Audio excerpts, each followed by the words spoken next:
Hi friends, welcome back to study classes. तो my dear friends, आज के session में आपके साथ डिस्कस करने वाले हैं यूजीसी नेट मार्च 2023 एग्जामिनेशन में इनकम टैक्स और कॉर्पोरेट टैक्स प्लानिंग के यूनिट से जो सवाल पूछे गए थे उनको आपके साथ डिटेल में डिस्कस करेंगे।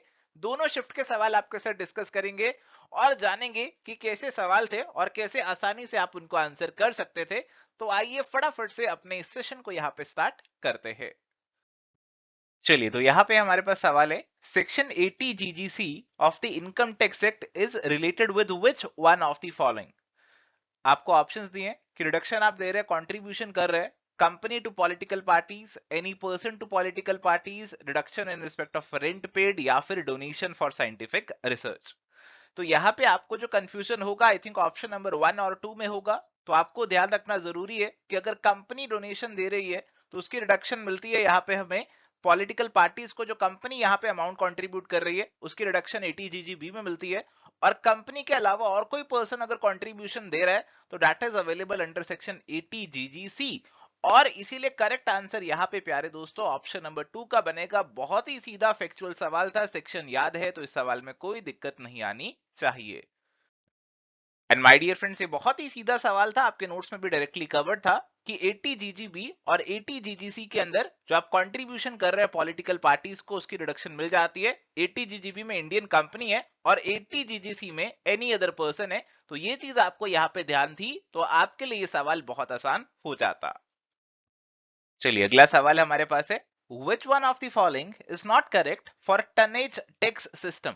अभी जो टनेज टैक्स सिस्टम है ना, ये आपके सिलेबस से वैसे लिंक तो नहीं है, एक बहुत ही हाई लेवल का कंसेप्ट है जो कि आपके एग्जामिनेशन में नहीं पूछना चाहिए था, फिर भी उन्होंने यहाँ पे पूछा। और हर बार हमेशा कुछ ऐसे सवाल होते हैं जो कि आपके सिलेबस से डायरेक्टली जुड़े हुए नहीं होते और ये आपके जो सवाल है फिर भी एग्जाम में डाले जाते हैं आपको कंफ्यूज करने के लिए। और अगर आप इन सवालों को देख के कंफ्यूज हो रहे हैं, डर रहे हैं, तो आप अपने बाकी सवाल भी कई बार गलत कर देते हैं। तो आपको ऐसे सवालों से बिल्कुल डरना नहीं है। सवाल एक बार पेपर में आया तो इसका कंसेप्ट आपको देख लेना है और फर्स्ट टाइम जब ये सवाल आ रहा है तो इस सवाल को बस आपने देखना है और आपको जो आंसर लग रहा है वो लगा देना है। इसको लेकर ज्यादा एग्जाम में टेंस नहीं होना, नहीं तो इसकी वजह से आपके बाकी सवाल खराब हो सकते हैं। अभी ये सवाल आपका आपको ऑप्शंस दे रहा है कि प्रिजम्पटिव टैक्सेशन का स्कीम है applicable for the taxation of income derived from the shipping activities. It is applicable for both Indian as well as foreign companies. Computation of tonnage income is covered under section 115 VG.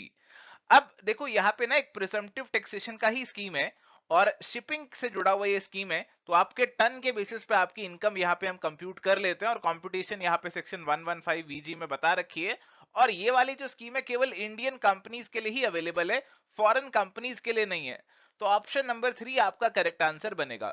और अगर आप पहली बार exam में ऐसा सवाल देख रहे हैं और आपको मोस्ट अप्रोप्रिएट गेस लगाना है तो वहां पे देखो ऑप्शन नंबर 1 आपको यहाँ पे करेक्ट लगना चाहिए कि हाँ ये करेक्ट होगा, टनेज टैक्स सिस्टम है कोई तो प्रिजम्पटिव टैक्सेशन का स्कीम होगा। और इसके अलावा टनेज टैक्स का सिस्टम है तो टनेज से शिपिंग जुड़ा हो सकता है, तो आप इसको भी करेक्ट मान सकते हैं। और जनरली जो एकदम सेक्शन बिल्कुल कोट कर दे इन्होंने वो गलत नहीं होता, इतना स्पेसिफिक सेक्शन कोट किया तो जनरली गलत नहीं होता। और ये स्कीम हमारी इंडियन और फॉरेन कंपनीज दोनों के लिए ऐसा लिख रहा है, इसी आपको स्टेटमेंट में थोड़ा सा डाउट होना चाहिए था और आपको यही आंसर टिक करना चाहिए था। So that should be your thinking process. अगर आप पहली बार एग्जाम में ऐसा सवाल देख रहे हैं तो आपको इस तरीके से सोचना है और अपना मोस्ट अप्रोप्रिएट आंसर मार्क करना है और इससे काफी चांसेस बन जाते हैं कि आपका जो गेस है वो सही बैठ जाएगा। और आज का एग्जामिनेशन ऐसा है, आपके कुछ गेसेस सही बैठेंगे तभी आप अपने जेआरएफ को लेकर श्योर हो सकते हैं। एंड माय डियर फ्रेंड्स, ये सेक्शन मैंने आपको ब्रीफली बताई दी है। तो ये आपका जो शिपिंग कंपनीज है उनके लिए एप्लीकेबल है, इंडियन कंपनी जो है उसके लिए अवेलेबल है ये सेक्शन। तो वो कंपनी जिसका इफेक्टिव मैनेजमेंट का प्लेस इंडिया में है, उसके पास एक शिप है और उसका मेन बिजनेस है ऑपरेशन ऑफ शिप्स का, तो उसके लिए ये सेक्शन अवेलेबल है जिसमें वो प्रिजम्पटिव टैक्सेशन की स्कीम को ऑप्ट करके अपना जो टैक्स है वो पे कर सकती है। चलिए, तो यहाँ पे सवाल है, tax on declared dividend is paid by whom? Options are shareholder, manager, receiver of the dividend और कंपनी।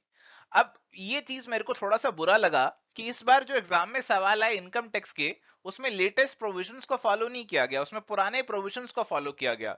मे बी एग्जामिनर ने पुराने बुक्स को उठाकर सवाल बना दिया, बट स्टिल एग्जामिनर को ये मालूम होना चाहिए कि अब लॉ चेंज हो चुका है और ऐसे चीजों पे सवाल उसको नहीं बनाने चाहिए जिसमें चेंजेस आए हैं, या फिर अगर बना रहे तो स्पेसिफिकली असेसमेंट ईयर मेंशन कर दें ताकि हमें क्लैरिटी हो जाए कि ये सवाल जो है किस असेसमेंट ईयर के पर्सपेक्टिव से पूछा जा रहा है, पुराने की बात कर रहा है, नए की बात कर रहा है, क्योंकि यहाँ पे डिविडेंड के टैक्सेशन को लेकर चेंज आ चुका है। अब जो डिविडेंड के ऊपर टैक्स है वो शेयर होल्डर को पे करना होता है और पहले कंपनी पे करती थी। बट इस सवाल का जो ऑफिशियल आंसर दिया गया है उसमें मेंशन किया गया ऑप्शन नंबर 4 कंपनी, जो कि मेरे हिसाब से आज के सिनेरियो में सही नहीं है। बट स्टिल कई बार ऐसे सवाल आएंगे और इसका आंसर हमारे कंट्रोल से बाहर है, देखकर बहुत बुरा लगता है, ऐसा नहीं होना चाहिए, but still this is something which is happening. तो इस चीज को हमें यहाँ पे एक्सेप्ट करना पड़ता है। एंड माय डियर फ्रेंड्स, वैसे तो आपको जो टैक्सेशन ऑन डिविडेंड इनकम के पुराने और नए दोनों प्रोविजन है कोर्स में बताए गए थे। 2019-20 तक क्या हो रहा था कि आपका जो डिविडेंड है उस पे कंपनी टैक्स पे करती थी और डिविडेंड डिस्ट्रीब्यूशन टैक्स यहाँ पे एप्लीकेबल था। बट फाइनेंशियल ईयर 2021 से डिविडेंड डिस्ट्रीब्यूशन टैक्स अबॉलिश हो चुका है और डिविडेंड आपका शेयर होल्डर के हैंड में टैक्सेबल हो गया है। Coming to the next question, which one of the following is not related to income tax in India? तो हमारे इंडिया के इनकम टैक्स से कौन सा नहीं जुड़ा हुआ? तो बहुत ही बेसिक सवाल है, अगर आपने इनकम टैक्स पढ़ा हुआ है तो आई थिंक आप आसानी से मार्क कर लेंगे। इसके ऑप्शंस दिए हैं, tax payer identification number, dearness allowance, leave travel allowance, tax deduction and collection account number, tan number. देखो अगर आपने इनकम टैक्स पढ़ा तो आपने डीए, एलटीए और टैन ये सब पढ़े होंगे, आपने टिन नहीं पढ़ा होगा। तो टिन इनकम टैक्स से नहीं जुड़ा हुआ है और ये टिन अगर आपको इंडिया से जोड़ रहे हैं तो आई थिंक इंडिया में सील टैक्स से आप इसे जोड़ सकते हैं, इनकम टैक्स से तो नहीं जुड़ेगा। बाहर के देशों में भी टिन वर्ड का इस्तेमाल किया जाता है, तो इंडिया से ये नहीं जुड़ा हुआ है। इनकम टैक्स से तो इंडिया में नहीं जुड़ा हुआ है, इतना तो पक्का कह सकते हैं। और इसीलिए करेक्ट आंसर यहाँ पे ऑप्शन नंबर 1 का बन जाएगा। तो बहुत ही बेसिक सवाल था, जनरल सवाल था, ऑप्शन नंबर 1 करेक्ट आंसर यहाँ पे बन जाएगा। चलिए, coming to the next question, income received and accrued or arisen outside India from a business which is controlled in or a profession set up in India is taxed in the hands of which of the following? तो citizen, domicile, ordinary resident, not ordinary resident या फिर non resident, ये आपको points दिए हैं, आपको correct order पहचानना है। अब देखो यहाँ पे ऐसा इनकम है जो कि इंडिया से बाहर अक्रू अराइज कर रहा है, तो ऐसा इनकम किसके हैंड में टैक्सेबल होता है? देखो ऑर्डिनरी रेजिडेंट के हैंड्स में तो सभी टैक्सेबल हो जाते हैं। इसके अलावा अगर आपका बिजनेस और प्रोफेशन सेटअप इन इंडिया है तो उस केस में नॉट ऑर्डिनरी रेजिडेंट के केस में भी ये टैक्सेबल हो जाता है। तो ऑर्डिनरी और नॉट ऑर्डिनरी रेजिडेंट यहाँ पे कवर होंगे, सी और डी यहाँ पे कवर होंगे, नॉन रेजिडेंट के हैंड में टैक्सेबल नहीं होगा। तो करेक्ट आंसर यहाँ पे ऑप्शन नंबर 3 जो है वो बन जाएगा। एंड माय डियर फ्रेंड्स, बहुत ही सीधा सवाल था, डायरेक्टली आपके कोर्स में भी कवर थी ये चीज, बहुत बार आपने पढ़ी भी होगी, तो आई डोंट थिंक इस सवाल में आपको कोई दिक्कत आई होगी। चलिए यहाँ पे सवाल है, which of the following are related to tax evasion?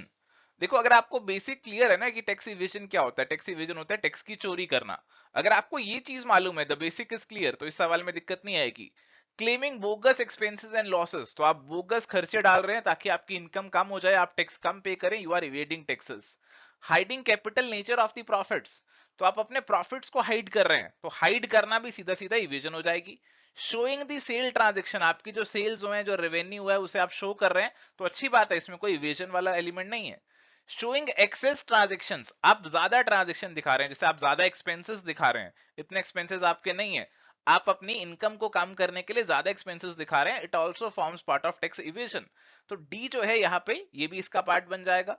Showing real income and expenses, तो रियल इनकम दिखा रहे हैं, तो भाई इवेजन कैसे कर रहे हैं?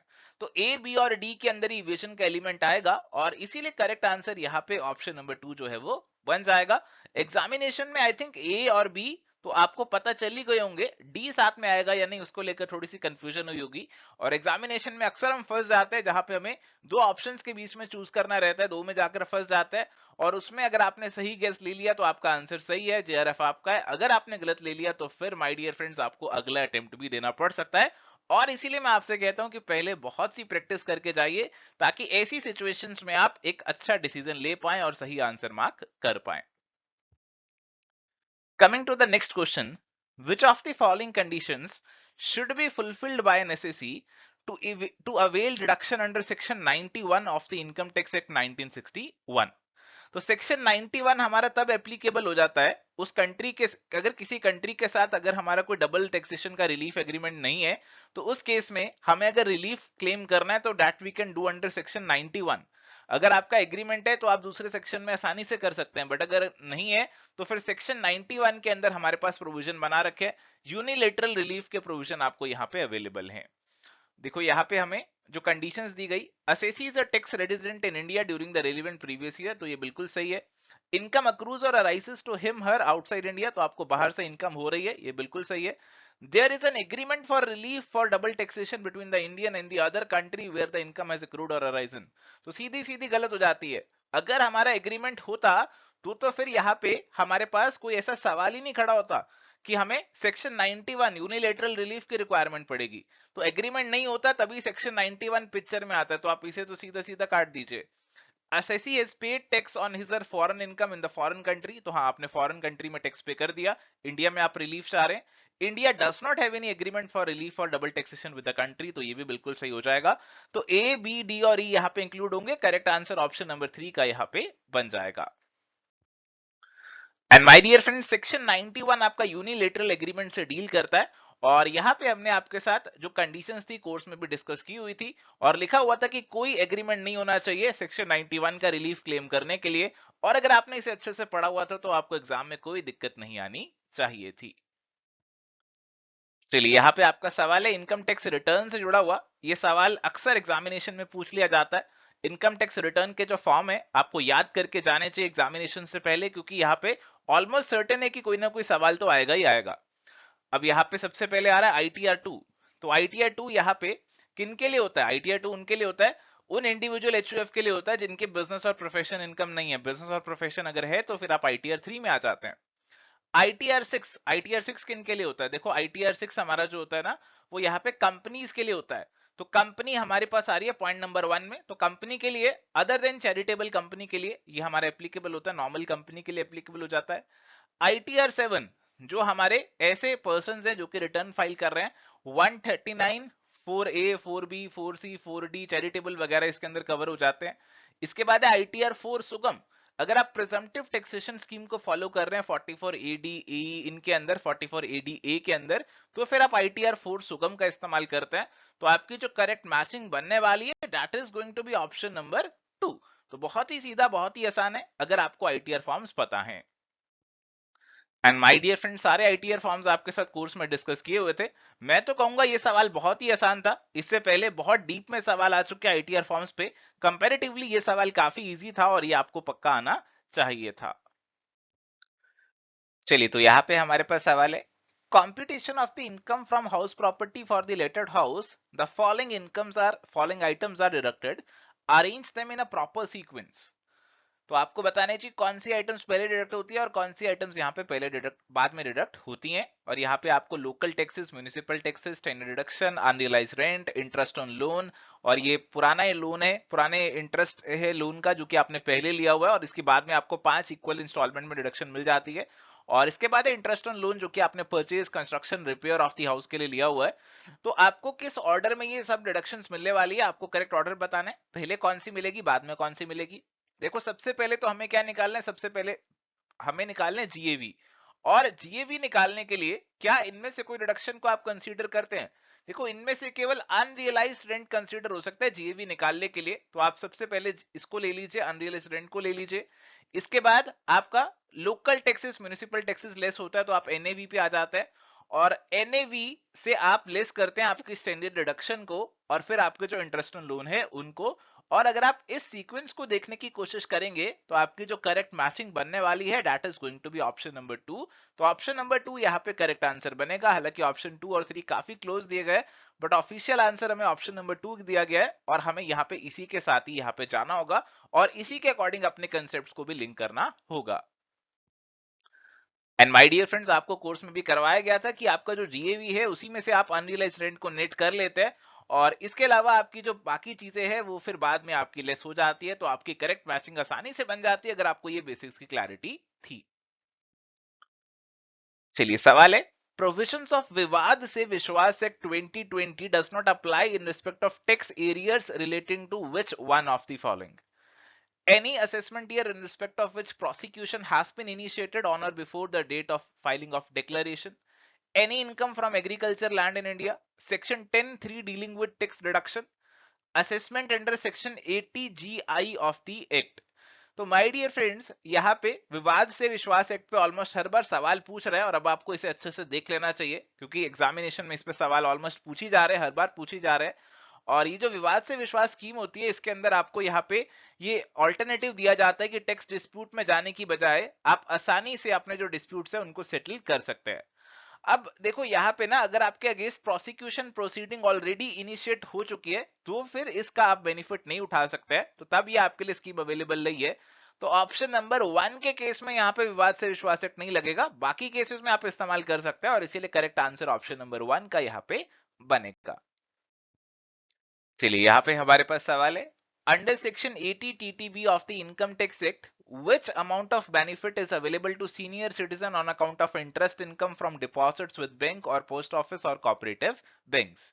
so 80 TTB के अंदर हमारे सीनियर सिटीजन को अप टू 50,000 की डिडक्शन यहाँ पे मिल जाती है, और इसीलिए करेक्ट आंसर यहाँ पे ऑप्शन नंबर 1 का बन जाएगा। तो बहुत ही आसान सवाल था, आपके साथ कोर्स में 80 TTA TTB दोनों कवर्ड थे, आई थिंक आपको इस सवाल में कोई दिक्कत नहीं आई होगी।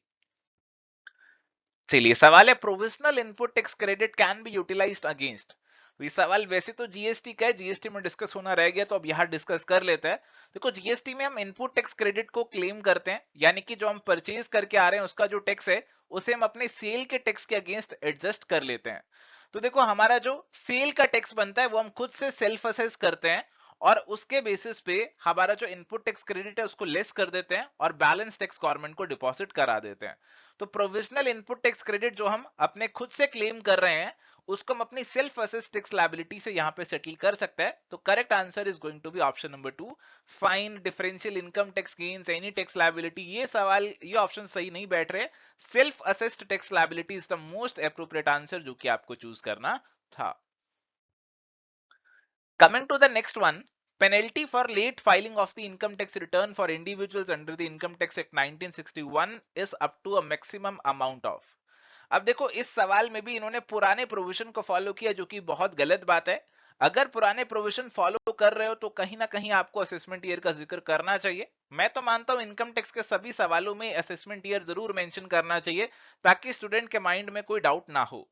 अब वैसे अगर हम आज की प्रेजेंट डेट की प्रोविजंस की बात करें तो आपकी पेनल्टी मैक्सिमम 5,000 ही रह चुकी है, बट इन्होंने यहाँ पे ₹10,000 का आंसर दिया जो कि पहले हुआ करता था, और अभी ये आंसर यहाँ पे दिया जो कि अभी तो हमें फिलहाल एक्सेप्ट करना है, बट अभी प्रेजेंट सिनेरियो में ये सही नहीं है। फिलहाल अगर आप ऑप्शंस भी रीड करेंगे तो आपको पता लग जाएगा कि आपकी 10,000 एक जमाने में हुआ करती थी लिमिट 25 लाख, 10%, 2%, ये तो कोई सेंस नहीं बन रही है। तो आई थिंक आपने 10,000 टिक कर भी लिया होगा, but this is not correct according to me. आपको सही प्रोविजन पूछने चाहिए या फिर असेसमेंट ईयर मेंशन करना चाहिए, that would be a better approach. Coming to the next question, expenses that are not deductible under Section 58 of the Indian Income Tax Act for computing the income chargeable under the head income from other sources। देखो अगर आप income from other sources निकाल रहे हो तो आपकी जो income है उसके अगेंस्ट आप कुछ खर्चे भी लेस कर सकते हो और नेट इनकम पे आप टैक्स दे दोगे, बट सेक्शन 58 आपको बताता है कि भैया कुछ आप खर्चों को क्लेम नहीं कर सकते हो, कुछ आप डिडक्शंस एक्सपेंसेस को लेस नहीं कर सकते हो। इसमें आपके पर्सनल एक्सपेंसेस भी आते हैं, इंटरेस्ट आउटसाइड इंडिया आपको पे करना है तो वो भी इसके अंदर आ जाता है जिसपे आपने टीडीएस नहीं काटा है, और वेल्थ टैक्स को भी आप डिडक्ट नहीं कर सकते हो, तो ए बी और सी आपके तीनों आ जाते हैं। कमीशन आपने कोई पे किया इंटरेस्ट इनकम के लिए तो वो आप लेस कर लेंगे। इसके अलावा अगर आपके कोई एक्सपेंसेस है कैपिटल नेचर के, expenses which are not of the capital nature यानी कि रेवेन्यू नेचर के, अगर आपके कोई एक्सपेंसेस है तो आपकी कोई रेवेन्यू नेचर की इनकम है अदर सोर्सेज की तो आप उसे लेस कर लेंगे। तो ए बी और सी को आप लेस नहीं कर सकते, दे आर नॉट डिडक्टेबल। तो करेक्ट आंसर यहाँ पे ऑप्शन नंबर 2 का हमारा बन जाएगा। And my dear friend, section 58 और उसमें कौन सी डिडक्शंस आपको अलाउड नहीं होती, ये सारी चीजें आपके साथ कोर्स में भी डिस्कस की गई थी।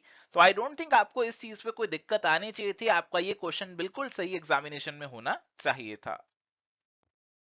तो माय डियर फ्रेंड्स, यहाँ पे हमारे पास अगला सवाल है, ये मैच द फॉलोइंग का सवाल है, और वैसे तो बहुत ही इजी लग रहा है देखने में। Deduction in respect of rent paid आपको दिया गया है जो कि आप 80 जीजी से मैच कर सकता है। Contribution given by company to political parties दिया गया है, और ये भी आप आसानी से मैच कर सकते हैं। ये आपका किससे मैच होगा, ये आपका 80 जीजी बी के साथ मैच हो जाएगा। और इसके अलावा हमें दिया contribution given by any person to political parties, ये आपका यहाँ पे 80 जीजी सी के साथ मैच हो जाएगा। और इसके अलावा बचता है डोनेशन फॉर साइंटिफिक रिसर्च, ये आपका 80 जीजी ए के साथ मैच हो जाएगा। बट नीचे अगर आप ऑप्शंस पे साथ में नजर दौड़ाएंगे तो कोई ऑप्शन आपको सही नहीं मिलेगा। मैं भी साथ साथ देख रहा था कौन सा ऑप्शन बन रहा है, और फिर मुझे ध्यान में आया कि ये क्वेश्चन जो ड्रॉप हो चुका है, इसका कोई ऑफिशियल आंसर एनटीए ने नहीं दिया है। This is a drop question. इस क्वेश्चन को जो आंसर की फ्रेमिंग है, ऑप्शंस की फ्रेमिंग है, वो सही नहीं करी थी, और इसीलिए इस क्वेश्चन को ड्रॉप कर दिया गया और सबको मार्क्स इसके मिल गए। वैसे सवाल बहुत इजी था, और अगर इसके मार्क्स मिल भी जाते तो वो आई थिंक फ्री के मार्क्स ही होते। And again my dear friend, ये सारे सेक्शन आपके साथ कोर्स में डिस्कस किए हुए थे, तो आई डोंट थिंक आपको इस सवाल में कोई दिक्कत आती अगर ये ड्रॉप भी ना होता। सवाल है अगला हमारे पास, steps involved in computation of tax on agriculture income in India are followed in which sequence. और मुझे लग रहा है ये सवाल ना बार बार एग्जाम में आ रहा है, ऐसा सवाल बार बार एग्जाम में पूछ रहा है। और यहाँ पे आपको स्टेप्स अरेंज करने हैं करेक्ट ऑर्डर में। सबसे पहले दिया add basic exemption limit to net agriculture income and calculate tax, फिर रिबेट की बात हो रही है, हेल्थ सेस की बात हो रही है, add agriculture and non agriculture income and calculate tax on total income, calculate difference of tax in both computations. देखो यहाँ पे ना हमें पार्शियल इंटीग्रेशन का स्कीम लगाना पड़ता है, और उसमें हम क्या करते हैं, एक बार तो अपनी एग्रीकल्चर और नॉन एग्रीकल्चर इनकम दोनों को जोड़ लेते हैं और फिर उस पर टैक्स कंप्यूट कर लेते हैं, डी आपका सबसे पहले आ जाता है। इसके बाद में हम क्या करते हैं, हमारी जो एग्रीकल्चर इनकम है उसे बेसिक एग्जम्पशन लिमिट में ऐड करके टैक्स कंप्यूट करते हैं, और इन दोनों का डिफरेंस आइडेंटिफाई कर लेते हैं। इन दोनों का डिफरेंस हमारा यहाँ पे टैक्स निकल कर आ जाता है, और इसके ऊपर यहाँ पे हमें जो रिबेट है वो कैलकुलेट करनी होती है, और उसके ऊपर हमें हेल्थ सेस यहाँ पे कैलकुलेट करना होता है। तो आपकी जो करेक्ट मैचिंग यहाँ पे बनेगी, that is going to be as per option number 4। तो माय डियर फ्रेंड्स, ये है हमारे पास डिफरेंट स्टेप्स जो कि हम पार्शियल इंटीग्रेशन में फॉलो करते हैं और कोर्स में भी आपके साथ डिस्कस किए हुए थे। तो आई डोंट थिंक इस सवाल में आपको एग्जामिनेशन में कोई दिक्कत आनी चाहिए थी। Coming to the next question, statement 1 दी है, long term capital loss can only be set off against long term capital gain. Statement number 2 दी है, long term capital gains exceeding rupees 1 lakh are subject to tax at the rate of 10% with indexation and at 20% without indexation.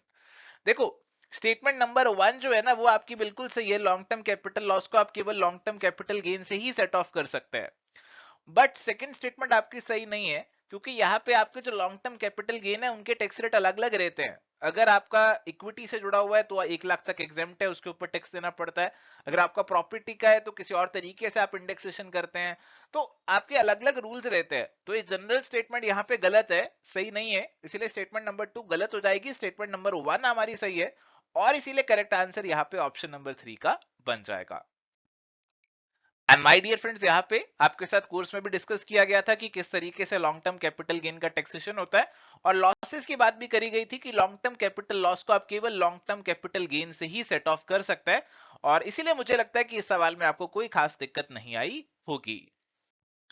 तो प्यारे दोस्तों, ये था आज का हमारा डिस्कशन, जहां पे हमने इनकम टैक्स से जुड़े सवाल आपके साथ डिस्कस किए, जो कि इस बार के यूजीसी नेट मार्च 2023 के एग्जाम में पूछे गए थे।